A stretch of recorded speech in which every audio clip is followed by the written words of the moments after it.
అంటే ఇది ప్రజాస్వామ్యంలో ఎవరైనా మాట్లాడచ్చు, తమకు జరుగుతున్న నేను నచ్చకపోతే నా పైన మాట్లాడచ్చు, ప్రెసిడెంట్గా మాట్లాడచ్చు నా పైన అగైనిస్ట్గా. ఇప్పుడు ఈయన వైస్ ప్రెసిడెంట్గా మీకు నచ్చలేదు, ఈయన పైన మాట్లాడండి. కానీ అసోసియేషన్ ఇప్పుడు కంట్రీ పైన అగైనిస్ట్గా మాట్లాడితే ఇట్ ఇస్ సెడేషన్. కరెక్టా కాదా? నా I'm just drawing parallels. Country పైన ప్రైమ్ మినిస్టర్ని మీరు వ్యతిరేకించండి, చీఫ్ మినిస్టర్ని వ్యతిరేకించండి, ఎమ్మెల్యేని వ్యతిరేకించండి. That's not an issue. కంట్రీని వ్యతిరేకించకూడదు. That is the whole thing. మాని వ్యతిరేకించకూడదు. మీరు మేము చేసే పాలసీస్ నచ్చకపోతే నచ్చలేదు, అంతే, డ్రాప్ ఇట్. అంటే కొన్ని సమస్యలు మా అసోసియేషన్ వల్ల సాల్వ్ కానప్పుడు ఏంటంటే వాళ్ళు తమ నిరసన వ్యక్తపరుస్తుంటారు, అది మీడియా పరంగానే వస్తుంటుంది. సో అలాంటి టైంలో ఇప్పుడు మీడియాకి రావాల్సిన అవసరం ఏంటి? అంటే అసోసియేషన్ ఒకవేళ వినకపోతే వాళ్ళ సమస్య పట్టించుకోకపోతే వాళ్ళు బయటకు వచ్చి మీడియా ద్వారానే కదా సార్. ఎందుకు అక్కడ మా డిఆర్సీ కమిటీ ఉంది, మాకు కరెక్టా కాదా అని తెలుసుకొని మేము చేసుకుంటాం కదా, లేకపోతే లేదు కదా. ఏజిఎం ఉంది, ఎవ్రీ ఏజిఎంలో అందరి ముందు అందరూ మాట్లాడుకోవాలి కదా, అందరూ ఇది చేయాలిగా. It's regular thing. ఒకవేళ ఏజిఎంలో అందరూ వచ్చి నేను చేసేది తప్పు అన్నారంటే I have to agree to that AGM. And plus everybody can call me. ప్రతి ఒక్కరు బర్త్డేస్కి మేము ఫోన్ చేసి మాట్లాడుతున్నాం, అండ్ వాళ్ళకి ఏమైనా సమస్యలు అయితే నాకు ఫోన్ చేస్తున్నారు. సో వేరే all like a family. Vishnu గారు, ఇటీవల ఒక సమస్య మా దృష్టికి రావడం జరిగింది.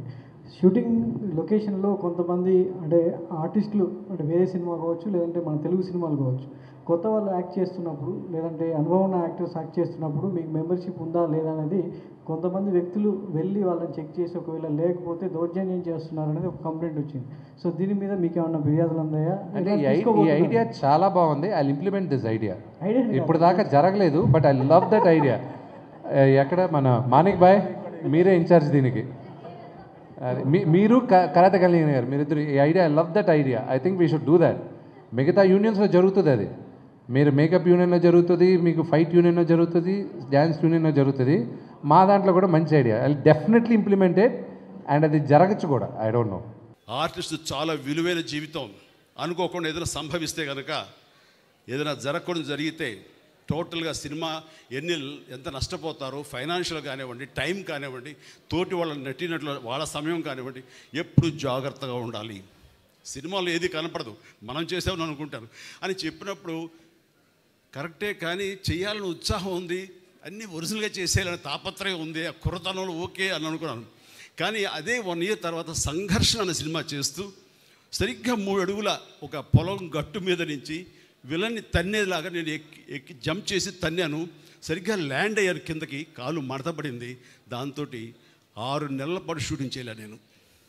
ఆ తర్వాత లండన్ వెళ్ళాం, లివర్పూల్, అక్కడ మినస్కా స్టేర్ అయిందన్నారు, దానికి ఆపరేషన్ జరిగింది. సో ఎంత నష్టమైందంటే ఇంత కాదు.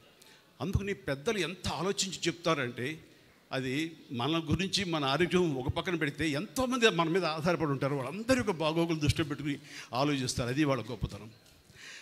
ఆ తర్వాత ఆయనతో కూర్చున్నప్పుడు మామూలుగా ఈవినింగ్ అయ్యేసరికి బజ్జీలు గిజ్జీలు వచ్చేస్తాయి, ఇంత బాసుమతి ఇది వస్తుంది. ఇది ఆ టైంలో ఆయన 2 బ్రదర్ కూర్చొని అన్నారు. భయంగానే కూర్చుంటాం కదా ఆయన పక్కన. ఆయన ఒక బజ్జీ ఇచ్చారు, తీసుకున్నాను. తిందామంటే ఎక్కడ తినలేము. ఆ సమయంలో ఆయన ఒక మాట అన్నారు, బ్రదర్ మీరు బాగా అభివృద్ధిలోకి వస్తున్నారు, ఈ సంపాదించిన సంపద అంతా ఇనప మొక్కల మీద పెట్టద్దు, ఏదైనా మంచి హౌస్ కట్టుకోండి, ఆ తర్వాత స్థలాల మీద పెట్టండి, మనల్ని కాపాడేది అదే. మనం ఎక్కువ కాలం ఇక్కడ ఇలాగే ఉంటాము, ఇదే సూపర్ స్టార్ డంతో ఉంటాము, ఇది శాశ్వతం అని మాత్రం అనుకోకండి అని ఎంతో జ్ఞానంతో, ఎంతో జాగ్రత్తతోటి, ముందస్తు చూపుతోటి ఆయన ఇచ్చిన సలహా ఇంత కాదు. అప్పటిదాకా మంచి కారు కొనుక్కుందామా, ఇందాక మన కృష్ణదేవరాయ చెప్పినట్లుగా అప్పట్లో టయోటా సెరా అని చెప్పేసి తలుపులు పైకి తెరుచుకుంటాయి, వింగ్ టాప్ లాగా, అది చాలా ఫ్యాన్సీ. అలాంటి కార్లు కొనుక్కుందామా, టయోటా కార్లు కొనుక్కుందామా ఇలా ఉంటే అనుకుని నేను ఇంకా అది ఆపేసి అక్కడక్కడ స్థలాలు కొనడం మొదలుపెట్టాను. ఈ రోజున నా రెమ్యునరేషన్ కంటే కూడా ఆ స్థలాలే నన్ను నా ఫ్యామిలీని కాపాడుతున్నాయి. అలాంటి గొప్ప సలహాలు ఇచ్చినటువంటి మహానుభావులు దూరదృష్టితో. ఇక నాగేశ్వరరావు గారితో కూడా నేను చేసినప్పుడు మెకానిక్ అల్లుడు ఆ సినిమాలు చేసినప్పుడు ఆయన ఎంత సరదాగా ఉండేవారంటే, ఆయనతో సహా ఈయనతోటి కూర్చొని తినమన్నా తినలేని చిన్న టెన్షన్ ఉండేది. ఆయన అలా కాదు, చాలా ఫ్రెండ్లీగా ఉండేవారు. అంటే ఈవినింగ్ అయ్యేసరికి ఇంటికి రా చిరంజీవి మనం కూర్చుందాం అనేవారు. ఆయనకి కోనియాక్ అంటే చాలా ఇష్టం. అది నేను ఫారిన్ వెళ్ళినప్పుడు ఎక్కడి నుంచి మంచి బాటిల్ కనబడితే ఎక్స్పెన్సివ్ కోనియాక్ ఆయన కోసం తీసుకొచ్చి గిఫ్ట్గా ఇచ్చేవాడిని. అప్పుడు ఆయన తీసుకున్నా నేను పక్కన కూర్చుని ఆయనతో కబుర్లు చెప్తుండేవాడిని. ఆ చెప్పే సమయంలో ఆయన అన్న మాటలన్నీ కొంచెం రొమాంటిక్ టచ్తో ఉంటాయి, చాలా ఇంట్రెస్టింగ్గా ఉంటుందన్నమాట. అట్లాగా ఆయన ఎంత ఈజీగా ఎంత ఫ్రెండ్లీగా ఉంటారంటానికి అంత ఇంత కాదు. ఆ సమయంలో ఆయన చెప్పినటువంటి గొప్ప విషయం ఏంటంటే, రామారావు గారు నేను ఒకే సమయంలో వచ్చాం చిరంజీవి. ఆయన మంచి అందగాడు, ఆజానుబాహుడు, మంచి ముఖవర్చస్సు ఉన్నవాడు. అలాంటి స్ఫురద్రూపి ముందు నన్ను నేను చూసుకుంటే ఒకసారి నాకు ఇన్ఫీరియారిటీ కాంప్లెక్స్ వచ్చేది. అది ఒకసారి ఆయనతో కలిసి మేము 14 సినిమాల దాకా చేసాం, చిన్న చిన్న బిట్లు. ఆ టైంలో నన్ను నేను నిలదొక్కుకోవడానికి, నన్ను పెప్పప్ చేసుకోవడానికి, నన్ను సమాయత్తం చేసుకోవడానికి, నేను ఏం తక్కువ కాదు అని అనిపించుకోవడానికి అద్దం ముందు నిలబడి నేను అనుకునేవాడిని, ఆయన ఆజానుభావుడు, నేను ఇంతే, కానీ మానసికంగా నేను చాలా అని అలా అనేవాడిని. అది ఒక స్టైల్ అయిపోయింది, ఒక ఇదే.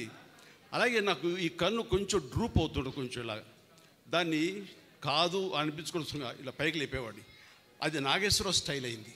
అంటూ ఆయనలో ఉండే బలహీనతను గుర్తించి అవి తనకు అడ్వాంటేజ్గా మార్చుకుని అది ఆ స్టైల్, ఆయన నాగేశ్వరరావు గారి స్టైల్ అంటూ ఆయన ఎగ్జిబిట్ చేశారంటే కనుక ప్రతి ఒక్కరికి వాళ్ళ బలాలు తెలియకపోవచ్చు, కానీ బలహీనతలు తెలిసి ఆ బలహీనతని బలాలుగా మార్చుకోవడం అనేది మాత్రం గొప్ప విషయం. అది నాకు అక్కడే నాగేశ్వరరావు నేను తెలుసుకున్నాను. ఇట్లా ఎన్నో ఆయన గంభీరమైన వాయిస్ ఉంటుంది, నాది కొంచెం పిల్లగా ఉంటుంది. దానికి తక్కువగా అంటాను ఏ అని బేసు కలిపి మాట్లాడేవాడిని, జనాలకు బ్రహ్మాండంగా ఉండేది. అని అట్లాగా ఆయన నుంచి ప్రతి బలహీనతలు ఏంటంటే ఆ యాక్టర్ ఎవరు లేరు, నాలో ఇన్ని బలహీనతలు ఉంటాయి. బట్ యాక్టింగ్ సైజ్ దాంట్లన్నీ ఎలా అధిగమించాలంటే దాంట్లో నిరంతరం ఒక ఎక్సర్సైజ్ చేస్తుంటూ మనం ఎలాగా ఎవాల్వ్ అవ్వాలి, మనం ఎట్లాగా మనం అభిమానం సంపాదించుకోవాలి అనే దాని నిరంతరం మనం ప్రయత్నిస్తే కనుక పైకి రానటువంటి వ్యక్తే ఉండరు. అందుకని మన బలాల కంటే కూడా మన బలహీనతను గుర్తించడం అనేది అత్యంత ఆవశ్యకత, అది అత్యంత అవసరం. దాన్ని ఎలా అధిగమించాలన్నది ఆ తర్వాత ప్రక్రియ. అలాగా నాగేశ్వరరావు గారితో, రామారావు గారితో నేను జీవితంలో ఎన్నో నేర్చుకున్నాను. అండ్ నా అదృష్టం ఏంటంటే అలాంటి మహానుభావులు చెప్పాలంటే తెలుగు చలనచిత్ర పరిశ్రమని ప్రపంచవ్యాప్తంగా గుర్తింపు తీసుకొచ్చారు ఆ రోజుల్లోనే.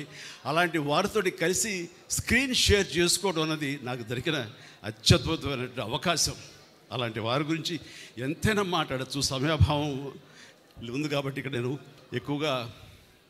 ఎక్కువసేపు మాట్లాడలేను.